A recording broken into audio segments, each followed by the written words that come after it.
26 साल के हेनरी का कहना था कि उसे अपने ही शरीर से नफरत होने लगी थी। धीरे धीरे खुद से ही नफरत का असर अब उसे अपनी जिंदगी में नजर आने लगा था। वो खुद को एक फेलियर समझने लगा। वो इस नेगेटिविटी से निकलने की जितनी कोशिश करता उतना अपने आप को असहाय महसूस करता। फिर उसे किसी ने ग्रेटिट्यूड की प्रैक्टिस करने की सलाह दी और हेनरी ने भी पूरे विश्वास के साथ इसका अभ्यास शुरू कर दिया। हेनरी तब ये नहीं जानता था कि इतने आसान से अभ्यास से उसकी सालों की नेगेटिविटी और शर्म से वो बाहर निकल पाएगा। हेनरी कहते हैं कि जिंदगी की भाग दौड़ में हम अक्सर भूल जाते हैं कि हमारे पास क्या है।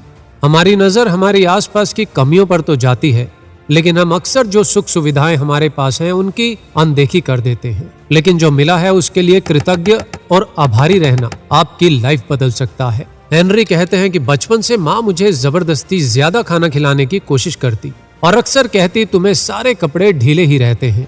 हेनरी कहते हैं कि माँ के कहने से मुझे कभी बुरा नहीं लगा, लेकिन जब मैं 10th क्लास में था तो स्कूल के बच्चे मुझे स्केलेटन और हड्डी राजा आदि कहकर बुलाने लगे। कारण था मेरे बहुत ही पतले हाथ और पैर। इस कारण बहुत ही छोटी उम्र में मुझे अपने हाथ, पैर और चेहरे से नफरत होने लगी। गलती किसकी थी? हेनरी कहते हैं शायद किसी की नहीं, क्योंकि बचपन के भोलेपन में हमें जो बोला जाता है उन बातों को हम स्वीकार कर लेते हैं और अपने सबकॉन्शियस माइंड में जगह देते हैं। हेनरी कहते हैं मैंने बहुत ही छोटी उम्र में ये स्वीकार कर लिया था कि मेरा शरीर कमजोर है। इसके बाद मुझे शर्म भी महसूस होने लगी। एक बार स्पोर्ट्स टीचर ने हेनरी का मजाक बनाते हुए पूरी क्लास के सामने 5 पुशअप्स लगाने को कहा, लेकिन हेनरी एक पुशअप भी पूरा नहीं कर पाए। क्लास के सभी बच्चे जोर जोर से हंसने लगे। इस घटना के बाद स्पोर्ट्स पीरियड से बचने के लिए हेनरी अक्सर टॉयलेट जाकर छिप जाता और यहीं से समस्या ने एक नया रूप ले लिया।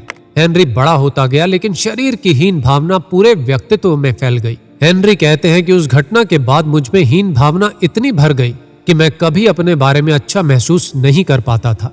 अच्छा काम करने के बाद भी मुझे हमेशा लगता कि मैं ठीक से नहीं कर पाया। हेनरी कहते हैं इसके बाद मैंने खुद में कभी भी आत्मविश्वास महसूस नहीं किया और जैसा आप सोचते हो, जैसा आप महसूस करते हो, वैसा ही आपका व्यक्तित्व भी बन जाता है। हम अक्सर परिस्थितियों को दोष देते हैं, जबकि खुशी और दुख का चुनाव हमारे अपने ही हाथ में होता है। हेनरी कहते हैं कि 25 साल की उम्र में आंखों पर मोटा चश्मा लग गया, थोड़े बाल भी झड़ने लगे और हमेशा थकान बनी रहती। लेकिन इन सब परेशानियों के बीच हेनरी के जीवन में एक बदलाव आया। हेनरी ने अपनी कमियों से लड़ने के लिए कई सेल्फ हेल्प बुक पढ़नी शुरू कर दी और उसी दौरान गौतम बुद्ध की एक बुक पढ़ने पर हेनरी को एक बात समझ में आई कि हम खुद अपनी कीमत लगा सकते हैं। केवल हम ही खुद को अच्छा या बुरा, ताकतवर या कमजोर महसूस करा सकते हैं। हेनरी को धीरे धीरे रियलाइज हुआ कि मैं खुद को कमजोर समझता हूँ, इसीलिए बेकार और लाचार महसूस करता हूँ। हेनरी कहते हैं मैं हर दिन सुबह ध्यान करने लगा, सांस पर ध्यान देते हुए अपने विचारों को देखने लगा, लेकिन जो नेगेटिविटी बचपन से मेरे सबकॉन्शियस माइंड में घर कर चुकी थी वह बार बार मुझ पर हावी हो जाती। अशांत मन से परेशान हेनरी को एक दिन कुछ ऐसा मिला जिससे उसकी नेगेटिविटी जड़ से खत्म होनी शुरू हो गई। हेनरी कहते हैं मैंने एक दिन ग्रेटिट्यूड की प्रैक्टिस के बारे में पढ़ा और बात मुझे समझ में भी आई कि जब आप धन्यवाद करते हैं तो पॉजिटिविटी बढ़ती है और जब पॉजिटिविटी बढ़ती है तो विचार बदलते हैं और जब विचार बदलते हैं तो जीवन बदलता है। हेनरी कहते हैं लेकिन जब मैंने ये पढ़ा कि अपनी कमियों के लिए, जीवन के कष्ट के लिए, फेलियर के लिए भी धन्यवाद करो, तो ये बात मुझे शुरुआत में हजम नहीं हुई कि मैं कैसे उन नेगेटिव विचारों के लिए धन्यवाद करूं जिनके कारण मैं सालों से परेशान हूं। ये बात मुझे समझ नहीं आई तो मैंने इस बात पर ध्यान नहीं दिया। फिर साथ में मैंने 2 किताबें पढ़ी, सारा वाइजमैन की living of life of gratitude और दूसरी जॉन एफ डी मार्टिनी की काउंट योर ब्लेसिंग्स। हेनरी कहते हैं अब मैं सामान्य रूप से ग्रेटिट्यूड प्रैक्टिस करने लगा। मैं हर दिन शरीर के लिए 5 लाइनें लिखने लगा। हाथ पैरों को धन्यवाद, इनकी मदद से कितने काम होते हैं। हृदय, लंग्स, पेट और लिवर को धन्यवाद, यह सभी अंग मुझे स्वस्थ रखने के लिए लगातार काम कर रहे हैं।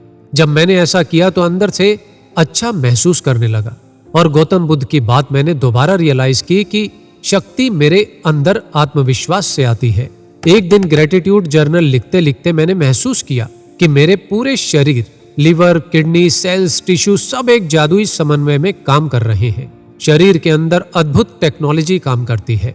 इससे पहले मैं परेशान और गंभीर रहता था। मैंने कभी किसी चीज को ध्यान से देखा ही नहीं, इसीलिए कभी जीवन में चमत्कार पर गौर किया ही नहीं।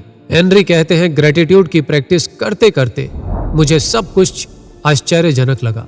और इसके साथ मैंने एक और बदलाव भी महसूस किया। मैंने महसूस किया कि ग्रेटिट्यूड जर्नल लिखते समय तो मैं गहरी खुशी महसूस करता ही हूँ, साथ में मुझे दिन भर काफी अच्छा महसूस होता है। मैंने नोटिस किया कि ध्यान और ग्रेटिट्यूड की प्रैक्टिस के कारण मेरा मन अपने आप ही शांत रहने लगा है।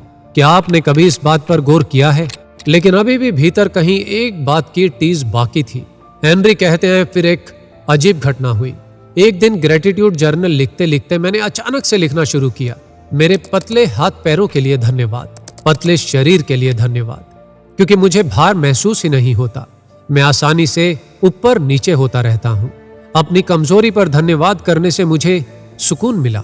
ऐसा लगा जैसे कोई पुरानी शिकायत मिट गई हो। उसके बाद मैंने लिखना जारी रखा, नेगेटिविटी, सेल्फ टॉक के लिए धन्यवाद। इस कारण मैं बहुत अलर्ट रहता हूँ और मन की चालबाजियों को अच्छे से समझता हूँ। मुझे फिर बहुत शांति महसूस हुई। उस दिन मैंने बहुत हल्का महसूस किया और अचानक ही नोटिस किया कि दुबले शरीर का भी एडवांटेज है। मैं आसानी से मैराथन दौड़ सकता हूँ। मेरे जॉइंट्स पर इतना लोड नहीं पड़ेगा। हेनरी कहते हैं, मुझे कई महीनों के अंदर महसूस हुआ कि अपनी कमियों के लिए, अपनी परेशानियों के लिए धन्यवाद महसूस करने के पीछे बहुत बड़ा स्पिरिचुअल और साइकोलॉजिकल साइंस है। जब आप अपनी कमियों के लिए धन्यवाद करते हो तो सबकॉन्शियस माइंड को संदेश जाता है कि सब ठीक है, जिस कारण सबकॉन्शियस माइंड में बैठा नेगेटिव बिलीफ सिस्टम शांत होने लगता है। आप अच्छा महसूस करते हो। फीलिंग बदलने के कारण आप रिएक्ट नहीं करते। बिना रिएक्शन के शिकायत और नेगेटिविटी जिंदा नहीं रह पाती।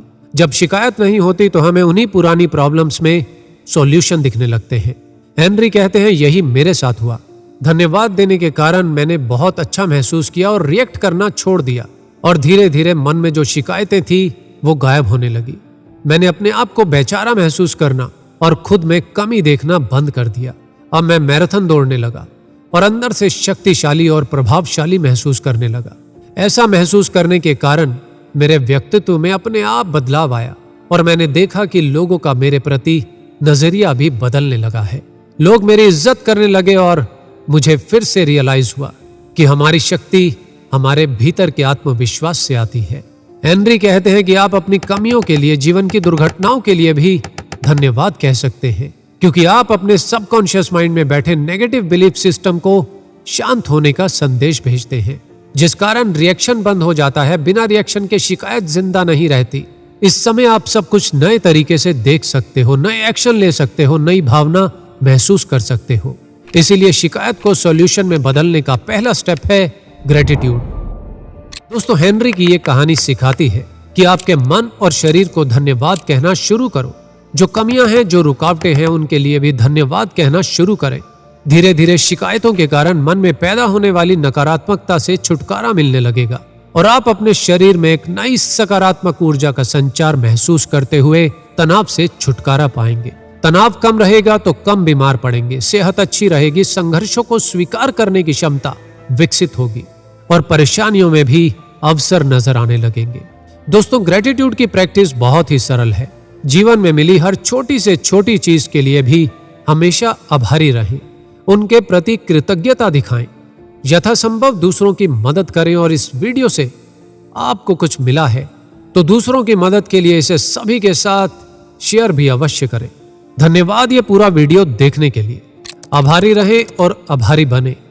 जय हिंद, जय भारत।